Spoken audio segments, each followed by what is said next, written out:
নমস্কার, Jai Hind, welcome to tech to success. আমি Madhusudan Saha, RRB NTPC 2019 ব্যাচে সিলেক্টেড। তো আজকের ভিডিওতে আমরা বুক লিস্ট আর তোমাদের ডে টু ডে টার্গেটে কী কী সাবজেক্ট কীভাবে রাখতে হবে সেটা নিয়ে আলোচনা করব। আর তোমাদের এখন থেকে পুরো ফোকাসটা শুধু পড়াশোনাতেই রাখতে হবে। প্রথমে আমি ম্যাথ আর রিজনিং নিয়ে আলোচনা করব, যে ম্যাথমেটিক্স আর রিজনিংটা কীভাবে কমপ্লিট করতে হবে। তার আগে বলি যে আমি নিজে ম্যাথমেটিক্স আর রিজনিংটা কীভাবে কমপ্লিট করেছিলাম। তো সবার প্রথমে আমি যেটা করেছিলাম, ম্যাথমেটিক্সটার জন্য যেহেতু আমি একদম পুরো ফ্রেশার্স ক্যান্ডিডেট ছিলাম যে কোনো কম্পিটিটিভ এক্সামের জন্য, তো সবার প্রথম আমি যেটা করেছিলাম যে আমার কাছে ম্যাথের আর.এস. আগারওয়ালের একটা বই ছিল। তোমাদের কাছে যে কোনো বই থাকতেই পারে, যে কোনো রাইটারের। আমার কাছে আর.এস. আগারওয়ালের বই ছিল। তো সেই বইটা আমি প্রত্যেকটা চ্যাপ্টার ইন্ডিভিজুয়ালি যা যা ম্যাথ ছিল নর্মালভাবে করেছিলাম। নর্মাল বেসিক যেভাবে হয় সেভাবে করেছিলাম।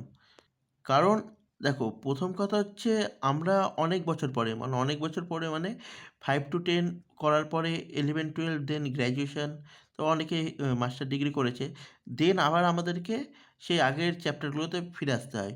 তো সেটার জন্য আর.এস. আগারওয়ালে বা যে কোনো বই থেকে তোমরা যদি ফার্স্টে প্রত্যেকটা চ্যাপ্টারগুলোকে বেসিক হিসাবে যদি ক্লিয়ার করে নাও, মানে কভার করে নাও, তাহলে তোমাদের একটা আইডিয়া হয়ে যাবে বা তোমরা সেই জিনিসগুলোকে রিকল করতে পারবা, রিমেমোরাইজ করতে পারবা।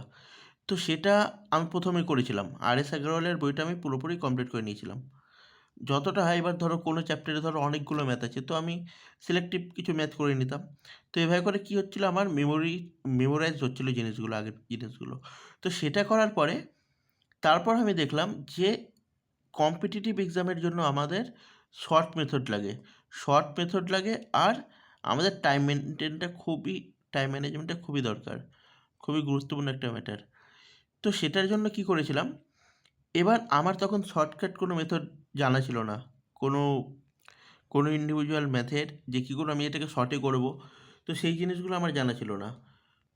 তখন আমি কি করেছিলাম, আমি তোমাদের আগেও আমি সাজেস্ট করেছি যে আড্ডা 247-এ শান্তনু শুক্লা স্যারের একটা প্লেলিস্ট আছে জিরো টু হিরো বলে।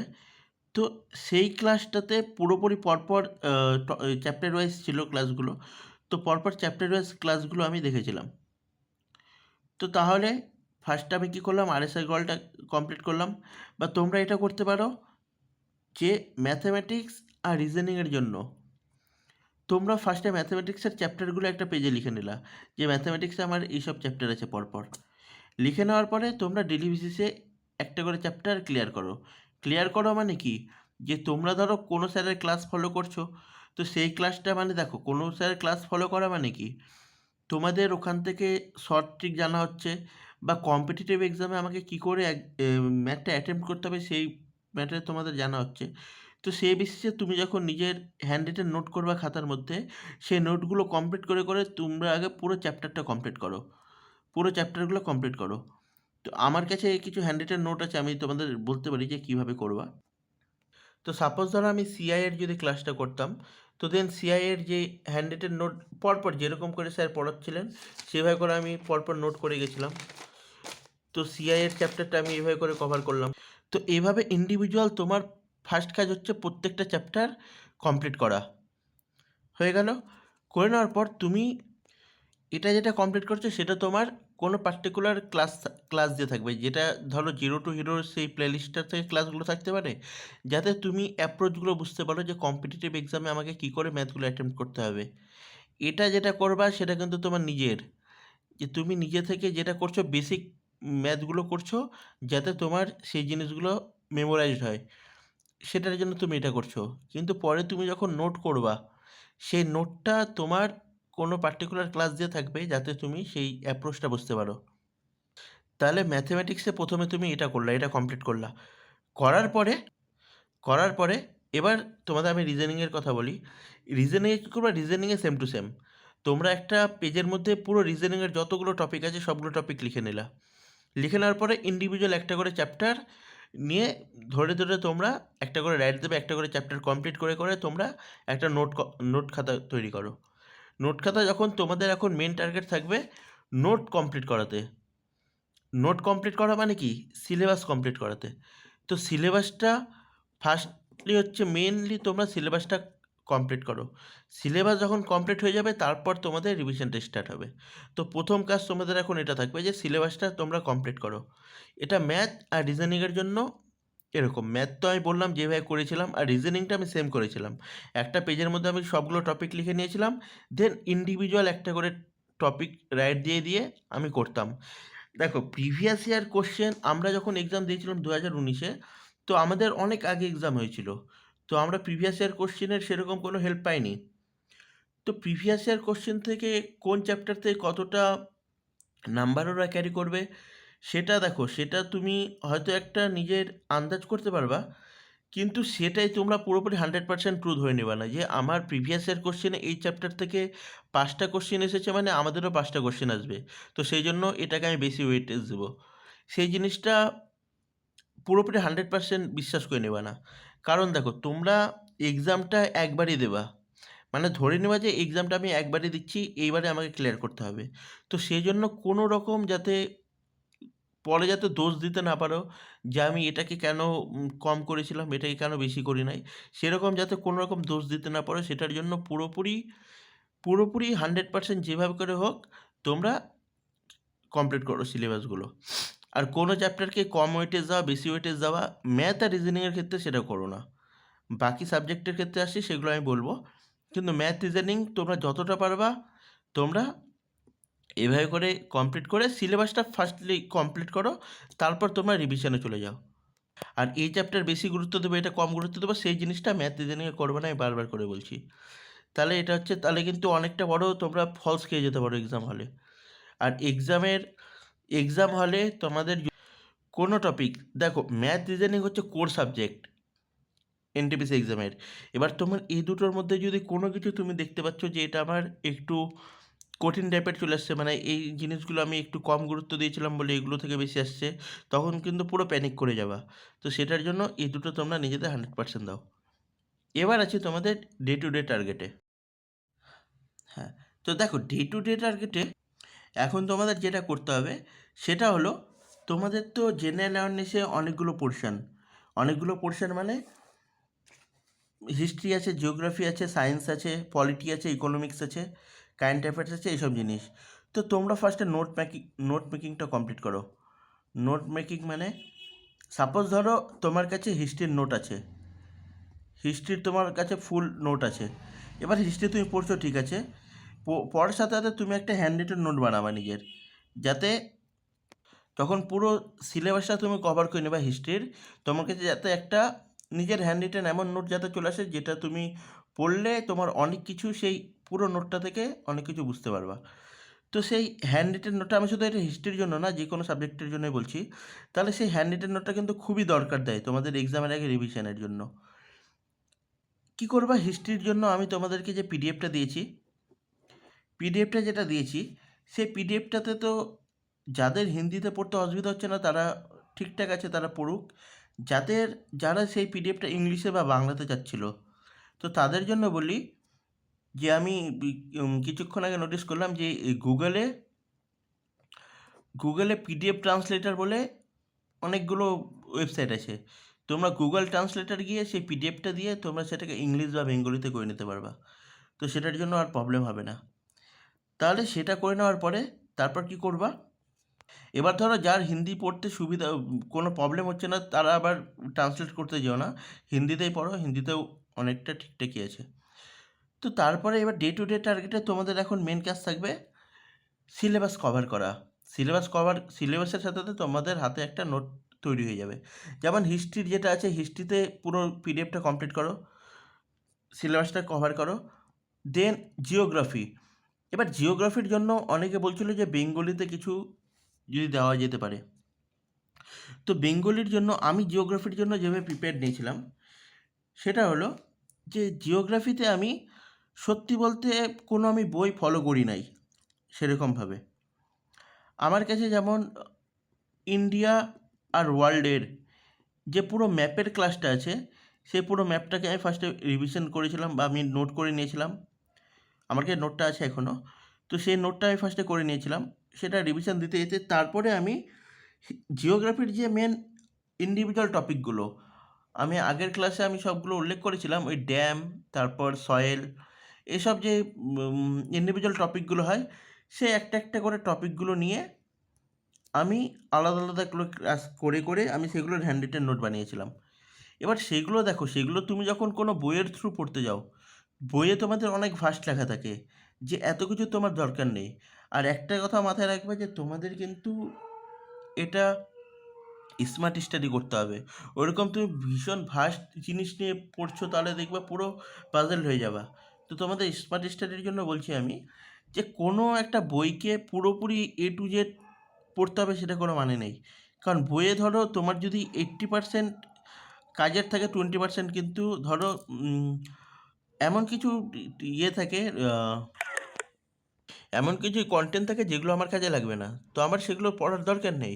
তো তুমি ইন্ডিভিজুয়াল যে টপিকগুলো আছে সেইগুলো টপিক নিয়ে তুমি আলাদা আলাদা করে ক্লাস করে তুমি একটা হাতে নোট বানাও। যে সাপোজ ধরো সয়েলের জন্য তুমি ইউটিউব থেকে কোনো একটা ক্লাস নিয়ে তুমি সয়েলের একটা খুব ভালো নোট বানিয়ে নিলা। দেন হচ্ছে ধরো ওয়েদার বা টেম্পারেচার, যেটাই বলো না কেন, সেটা জলবায়ু নিয়ে যদি একটা ক্লাস হয়, সেই ক্লাস তুমি একটা নোট বানিয়ে নাও। তো এরকম করে তুমি জিওগ্রাফির যে মেন টপিকগুলো আছে, সে টপিকগুলো নিয়ে তুমি আলাদা আলাদা করে ক্লাস নিয়ে তুমি একটা নোট বানিয়ে নাও নিজের আগে। তো এটা হচ্ছে মেন কাজ। এটারও সিলেবাস যখন কভার হয়ে যাবে, হিস্ট্রির সিলেবাস কভার। সায়েন্সের জন্য এবার আসি। সায়েন্সে দেখো, সায়েন্সে ফিজিক্স, কেমিস্ট্রি, বায়োলজি, এই তিনটে আছে। ফিজিক্স আর কেমিস্ট্রি তোমরা এটা লক্ষ্য রাখবা, যে কম্পিটিটিভ এক্সামে যেটা সায়েন্স থেকে জিজ্ঞেস করে না, এই দুটো থেকে, সেটা হচ্ছে ডেলি বেসিসে আমাদের সায়েন্সের কী কী ইউজ হচ্ছে, সেই সব টপিক থেকে ওরা বেশি কোশ্চেন রাখে।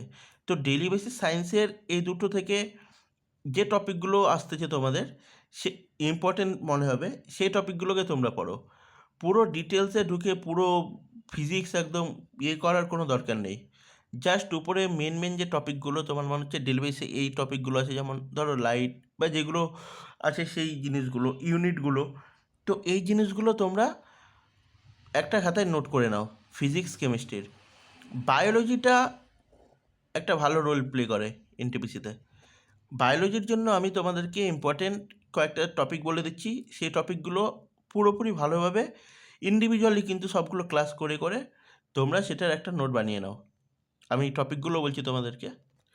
দেখো, বায়োলজির ইম্পর্টেন্ট যে চ্যাপ্টারগুলো, সেই চ্যাপ্টারগুলো কী কী, তো আমি একবার জাস্ট রিডিং করে দিচ্ছি। যে স্ট্রাকচার, অর্গানাইজেশন অফ সেল। দেখো, সেলের যে অর্গানাইজেশন, সেটা তোমরা 11-12 কোনো বইয়ে যেতে হবে না।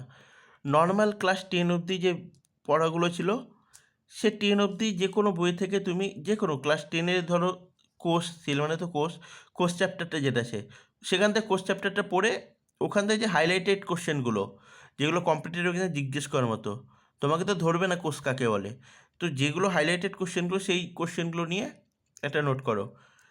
এবার ডাইজেস্টিভ সিস্টেম, সেন্স অর্গানের এই 5টা টপিক, এগুলো কিন্তু কম্পিটিটিভ এক্সামের জন্য আলাদাই একটা ধরো তোমার কাছে কন্টেন্ট থাকতে হবে। কীরকম? সাপোজ ধরো ডাইজেস্টিভ সিস্টেম তুমি বই থেকে যদি পড়া শুরু করো, বইয়ে তো অনেক ধরো এমন কন্টেন্ট থাকে যেগুলো আমার দরকার নাই। তো এই জিনিসগুলো না তোমরা চেষ্টা করো ইউটিউব থেকে ক্লিয়ার করার। ইউটিউবে তুমি ডাইজেস্টিভ সিস্টেম, আমি যেমন এগুলো সবগুলো ক্লাস আমি খানসের ক্লাস থেকে ক্লিয়ার করেছিলাম। ডাইজেস্টিভ সিস্টেমে আলাদা নোট করে নিয়েছিলাম, যা যা পড়িয়েছেন আমি সেগুলো ভালো করে নোট করে নিলাম। সেন্স অর্গানের এই 5টা, এখান থেকে কিন্তু কোশ্চেন আসে অনেক, সেন্স অর্গানের এই 5টা জিনিস থেকে। দেন ব্লাড, স্কেলেটাল সিস্টেমে জয়েন্টগুলো থেকেও কোশ্চেন আসে। তারপর এই পোর্শনগুলো endocrine, exocrine, excretory system, reproductive system, এই টপিকগুলো তোমাদের হাইলাইটেড টপিক বায়োলজিতে, এই 10টা টপিক। লাস্টে হিউম্যান ডিজিজ আর ভিটামিন, এখান থেকে কোশ্চেন আসে। ভিটামিনের সায়েন্টিফিক নেমগুলো ওরা জিজ্ঞেস করে, ভিটামিন এ এর সায়েন্টিফিক নেম কি, বি এর সায়েন্টিফিক, তো এই জিনিসগুলো। তো বায়োলজিটা তোমরা এভাবে করে ইন্ডিভিজুয়াল ক্লাস করে নোট কমপ্লিট করো। তাহলে তোমাদের এখন মেন কাজ কী হচ্ছে, ডে টু ডে টার্গেটে, যে তোমরা এখন সিলেবাস কমপ্লিট করবা। সিলেবাস কমপ্লিট করবা যত তাড়াতাড়ি হোক। সেটার জন্য তোমাদের দেখো, যেহেতু এখন তোমরা ভিডিও দেখে দেখে সিলেবাসগুলো কমপ্লিট করবা ম্যাক্সিমামই, তো সেটার জন্য তোমাদের ধরো 4 ঘন্টা 5 ঘন্টা কোনো একটা সাবজেক্টের উপর যদি দিতে হয়, তো তোমরা রাত জেগেই হোক বা যেভাবে হোক, সকাল থেকে যখনই উঠো না কেন, যেভাবেই পড়ো না কেন, তোমরা যত তাড়াতাড়ি পারবা সিলেবাসটা কমপ্লিট করো 2 থেকে 3 মাসের মধ্যে। সিলেবাস কমপ্লিট না করেই কিন্তু তোমরা পুরোপুরি ফাইনাল প্রিপারেশনের জন্য চলে যাবে না। যে আমি এখন যেটা পড়ছি সেটা এলা আসবে এরকম কিছু। ফার্স্টে সিলেবাস কমপ্লিট করে নাও। সিলেবাস কমপ্লিট যখন হয়ে যাবে, তারপর থেকে তোমাদের তারপরের যে 3 মাস আছে, সেই তারপরের 3 মাসটা তোমাদের পুরোপুরি রিভিশনে চলে যাবে। আর তোমাদেরকে আমি বারবার করে এটার উপর কেন জোর দিচ্ছি যে তোমরা হ্যান্ড রিটেন নোট করো, কারণ দেখো তোমাদের কাছে অনেক ধরো স্টাডি ম্যাটেরিয়াল অ্যাভেলেবেল আছে চারদিকে। সেগুলো দিয়ে যখন পড়বা, তখন তোমাদের বুঝতে যতটা সুবিধা হবে বা যতটা ইজিলি তোমরা বুঝবা, তার থেকে কিন্তু তোমরা হ্যান্ড রিটেন নোট করলে তোমরা তার অনেক ভালো বুঝতে পারবা। আর অনেকক্ষণ ধরে ধরো ওই জিনিসগুলো তোমাদের মেমোরাইজ থাকবে। তো হ্যান্ড রিটেন নোটটা খুবই ইম্পর্ট্যান্ট রোল প্লে করে আমার যেটা মনে হয়। আমি নিজে যেটা এক্সপিরিয়েন্স করেছি। ম্যাথামেটিক্স বলেছি, রিজনিং বললাম, আর বাকি যে টপিকগুলো আছে সেই টপিকগুলো তোমরা আগে মেন সিলেবাস কমপ্লিট করো। হ্যান্ড রিটেন নোট করে সিলেবাস কমপ্লিট করো যতক্ষণই লাগুক। দেখো আমি যদি ডে টু ডে টার্গেটে বলি, তাহলে ধরো আমি যখন ভিডিওগুলো দেখতাম আড্ডা 247-এর, তো আমি এরকম করে নিতাম, আমি তোমাদেরকে একটা জাস্ট অ্যাপ্রোচ বলছি, তোমরা সেই বেসিসে করতে পারো। যে ধরো আমি টোটাল দেখে নিলাম এখানে 70টা ভিডিও আছে, ম্যাথের 70টা ভিডিও আমাকে কমপ্লিট করতে হবে। এবার 70টা ভিডিওর জন্য আমি কী করতাম, পার ডে যদি আমি ধরো 3টে করে ভিডিও নিই, পার ডে ধরো 3টে করে আমি ভিডিও নিই, তাহলে 24 দিন আমার 24 বা 23-24 দিনের মধ্যে আমার কমপ্লিট হয়ে যাচ্ছে। মাঝখানে ধরো 1-2 দিন আমি রেস্ট নিলাম বা কিছু হলো, আমি এটাকে 25 দিন হয়ে নিলাম। তার মানে 1 মাসের মধ্যে আমি ম্যাথটা কমপ্লিট করছি। এবার 3টা করে ভিডিও দেখার জন্য তোমার তো সারাদিন লাগবে না। 3টা করে ভিডিও যেটা দেখতাম সেটা আমি একবারে দেখতাম। এটার জন্য ধরো 2 থেকে 3 ঘন্টা আমার টাইম লাগতো। দেখে নিলাম, নোট করে নিলাম, কমপ্লিট হয়ে গেল। দেন রিজনিংয়ের জন্য যেটা করতাম, রিজনিংয়ে সেম, যদি ধরো যে কোনো আমি প্লেলিস্ট তুললাম, আমি দেখলাম ওটার মধ্যে 60 বা 70টা ক্লাস আছে, তো সেম এটার জন্য আমি 3 ঘন্টা দিয়ে দিলাম বা 2 ঘন্টা দিয়ে দিলাম। এবার বাকি যে সাবজেক্টগুলো আছে সেই চ্যাপ্টারগুলো প্রথমে যাতে চেষ্টা করো যে সেগুলোকে একটু ডিটেলসে পড়ার। মানে দেখো প্রথম রিডিং যেটা হয় না, সেই রিডিংটা কিন্তু সবচেয়ে বেশি ইম্পর্ট্যান্ট রিডিং হয়, কারণ সেটা তোমরা প্রথমে ডিটেলসে পড়বা। ঠিক আছে, সেটাকে চেষ্টা করো প্রথম রিডিংটা যাতে ডিটেলসে রিডিং হয়। মানে তোমরা যদি নোট করো কোনো কিছু, তাহলে নোটটা যাতে তোমাদের ডিটেলসে থাকে। ঠিক আছে, সেরকম না যে যে স্যার ধরো 10টা জিনিস তোমাকে বোঝালেন, তো তুমি তার মধ্যে একটা জিনিস লিখলা, বাকি 9টা ইগনোর করলে, সেরকম না। নোটটা যাতে ডিটেলসে তোমার থাকে, তারপর যখন তুমি রিভিশন দেবা তখন ধীরে ধীরে তুমি নিজে বুঝতে পারবা যে আমার কোন জিনিসগুলো বেশি ইম্পর্টেন্ট দিয়ে পড়তে হবে।